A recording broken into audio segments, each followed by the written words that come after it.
Hema committee റിപ്പോർട്ടിലെ മൊഴികൾ പരസ്യപ്പെടുത്തുന്നത് മൃഗീയമായ കുറ്റമെന്ന് Kerala feminist forum. മൊഴി നൽകിയ സ്ത്രീകൾക്ക് സർക്കാർ സുരക്ഷ നൽകണമെന്നും കേരള ഫെമിനിസ്റ്റ് ഫോറം അംഗം കെ അജിത പറഞ്ഞു.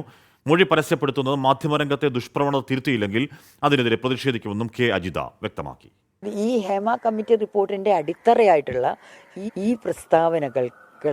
പ്രസ്താവനകൾ പറഞ്ഞ പെൺകുട്ടികളെ ഹറാസ് ചെയ്യുക എന്നുള്ളത് അങ്ങേയറ്റം മൃഗീയമായ അല്ലെങ്കിൽ സാഡിസ്റ്റിക് ആയിട്ടുള്ള ഒരു കുറ്റമായിട്ട് തന്നെയാണ് ഞാൻ കാണുന്നത്. അതിന് സർക്കാർ എല്ലാവിധ പ്രൊട്ടക്ഷനും അവർക്ക് നൽകണം.